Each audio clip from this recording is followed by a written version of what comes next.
Hi everyone, welcome to the video for the Introductory Module Parts 1 and 2.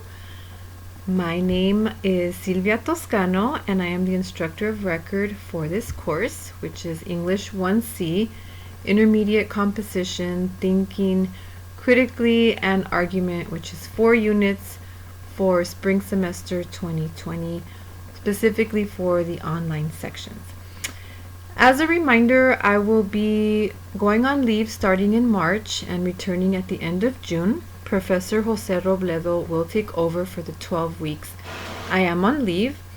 These videos are intended to provide you some guidance and tips as you progress through the class. There will be one for each module or unit. Please play them again and again as they are meant to help you. And there will also be a transcript available of the modules. So that's why I'm reading off of it for some of the parts. First of all, I do want to state that I have been teaching at PCC full-time since 2005 in the English division and part-time in the social sciences division since about 2010, full-time in English since 2005, and part-time in social science since about 2010. Specifically Chicana studies for social sciences and the English array of classes, obviously in the English division. I graduated from Baldwin Park High School back in the day, and I went on to earn an AA degree from Mount San Antonio College in Walnut, California. From there I transferred to Cal State LA and completed both a BA and MA degree in English. In 2009, I returned to Cal State LA to focus on a degree in Mexican American Studies, and in 2011, I started a doctoral program at UC Santa Barbara, completing the PhD in 2016. I enjoy teaching very much, and I see myself as a facilitator to assist students in not only refining their writing skills, but in clarifying to themselves their potential. I emphasize culturally relevant practices and challenge students to question what they know and how they have come to know what they know. The focus of this introductory module, part 1, is to familiarize you with Bloom's taxonomy, the course theme, and 2 sources that you can refer to in each subsequent module. So again, please refer back to this video at the start of each module throughout the remainder of the semester, and it'll kind of ground you back to this moment, and it will help you, I promise. Before I speak of Bloom's taxonomy, I hope you have reviewed the syllabus in its entirety, noticing how the class is organized and gaining a sense of how the class will flow. The class does actually have a flow, so I hope that you can recognize what it is. The modules follow the order of the syllabus, separating the content into sections, hopefully making it easier for you to process the information. You will also notice that the essay prompts are located at the end of each module, and I just want to state I do not offer rubrics for the essay assignments. You should consider the rubric the prompt, or consider the prompt the rubric. They are very specific. They have all of the instructions there. So if you read the prompt carefully, review it, reread it, highlight the key words in it, and potentially ask questions about it, you will ensure that you are staying on task and not straying off topic or wasting time by creating your own versions of the prompt. So the biggest mistake that I have seen students make year after year after year after year is not taking the prompt seriously and not taking the time to read it and ensure that they understand it. Please help yourself out in this way. You'll notice that the point breakdown in the syllabus is primarily made of the points you earn for your essay assignments. So the essay prompts are giving you all that you need to know to be successful in completing those assignments. So I start with Bloom's taxonomy, and this is the inverted red triangle that you'll see in the course, in the syllabus, as well as in the course content for introductory module. And so I include it because it gets students very close to thinking from the professor's perspective. So it gives you an insight into how I, for one, am assessing your assignments. The red inverted triangle you see has several levels. So at the bottom there is remembering, then understanding, then applying, then analyzing, evaluating, and creating are kind of all up at the top. And I use this model to help me organize each unit, and I have designed all of your assignments, the discussion boards, the low stakes assignments, and the essays with this in mind. Your discussion board assignments and low stakes assignments are designed to give you the opportunity to demonstrate what you remember and understand from the various sources you are assigned. This is necessary so that you can feel confident applying a concept. Finally, in your essays, you will do all that I just mentioned, but also analyze, evaluate, and create. These words each mean something different. They are separate skills. Remembering is different from understanding, which is different from applying, which is different from analyzing, evaluating, and creating. Your responsibility as a student in all of your classes, not just this one, is to demonstrate or show these skills. That's what the essays are doing. They're allowing me to measure your capacity to demonstrate that you have these skills. Please keep this in mind for all of your assignments. Use it as a checklist. You can use Bloom's taxonomy, the words in that inverted triangle, as a checklist to ensure that you are showing all of those skills in your work. Your first discussion board assignment asks you to put these concepts into immediate practice.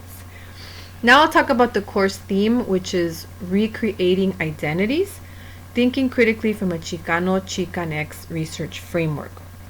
Why have I chosen this theme? Think about that carefully. I say a little bit about it in the syllabus. I state why I've chosen it. Please read that and reflect on it. Your second discussion board assignment asks you to think about the definitions of these words, of each one.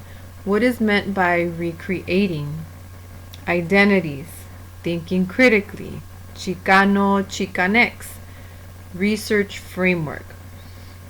Briefly, I can state that Chicano Chicanx is a spectrum of identities that has deep historical ties and implications for brown peoples of the North American continent specifically.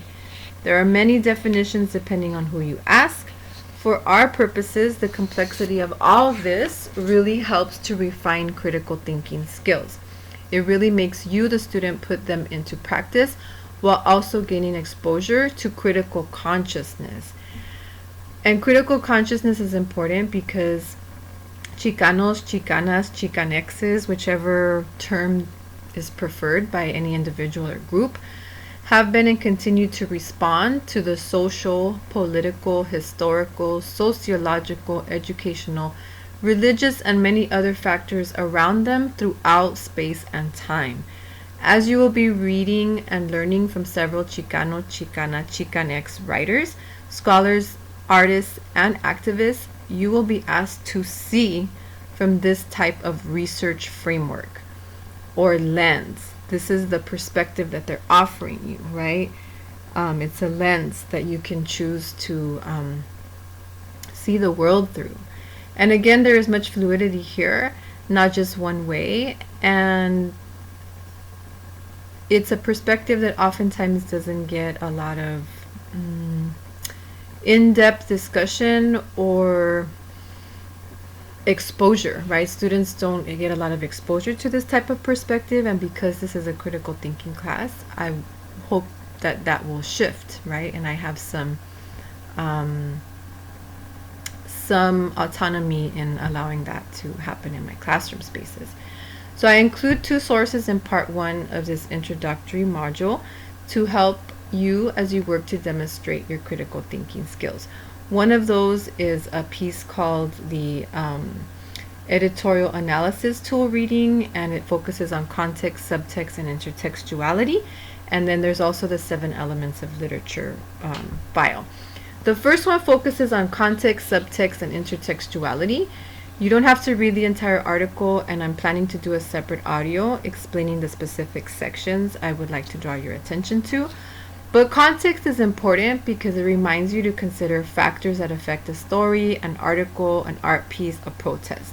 What factors shape people's, in this case, Chicanos, Chicanas, Chicanexes, choices and expressions. Subtext helps you discuss the underlying messages of a source. What is not stated explicitly but is implied. When you are examining the subtext, you are engaging with what is stated between the lines, so to speak. Why are certain things left to implication? To use this skill is most definitely a critical thinking skill. And intertextuality helps you think about all the sources that have contributed to the ideas expressed in the one you're working on. Just like everything you have ever read or been exposed to shapes your interpretations, so it is with the various people you will be reading about. Who do they cite or reference? What details are notable in these citations? You will have a couple discussion board assignments this week to familiarize you with these sources and practice putting them to good use early on. Finally, with regard to part 2 of the introductory module, it introduces you to the primary texts and sources being used this semester. So you'll be asked to read from Alejandro Morales' book of short stories, Little Nation, for each unit or module. Luis Urrieta's scholarly article, Identities Also Cry, and Cristian Vasquez's reflections on Chicana Chicano studies. So each of those 3 sources you're going to be using in all of your essays. There's 4 throughout the entirety of the semester. So Morales' book consists of fictional stories that mirror real life experiences throughout history. Urrieta and Vasquez help to provide further insights from their own personal lived experiences and that of their families, especially for Urrieta. I think you'll enjoy Morales' short stories and you'll find them very accessible. You should use the 7 elements of literature file to help you analyze and use that vocabulary of character, plot, setting, etc. as you're discussing those short stories. And then Vasquez and Urrieta are designed to help you develop further context, and will give you some of those subtextual clues and will help build your repertoire of intertextual sources to reference further in your papers. I find value in these sources and I hope that you do too. They may be challenging for you, but this is a critical thinking class. It's English 1C and it's a responsibility that I take seriously and I hope that you will too. You'll be closing out the first week of class with a few discussion board assignments that ask you to work with brief sections from these readings. Just as a final couple things here, this is a zero-cost textbook course. You do not need to purchase books. Everything is accessible to you, and in multiple places you can find the content. Please familiarize yourself with the learning space, the syllabus, the modules, and the assignments. Come to the space as often as you're able. You are responsible for 4.5 hours of work each week, so try to avoid rushing through the work. I know I've had that tendency when I've taken an online class. So please see this class as an opportunity for you to embrace your learning, as a unique opportunity to know yourself more completely, while also learning about the Chicano, Chicana, Chicanx experience. Make this class part of your me time this spring. View the class as an exercise in self-care that can have a positive influence in several aspects of your life. All assignments allow you to write in first person. It is okay and actually expected of you to use I in your essays. You can think critically about the content and about its applicability and relevancy to your own family history, your sense of community, and your committed responsibility to the world around you. Finally, I know you're a very intelligent person, so please problem solve. If you've made several attempts and are unable to find an answer, then reach out. However, exercising common sense is greatly appreciated. I wish the best for you this semester, and I'm very excited to partner with you on this learning journey. I'll be with you for the remainder of February, and we'll be posting some information about online conferences, so I hope you take advantage of that and get your questions answered very early on.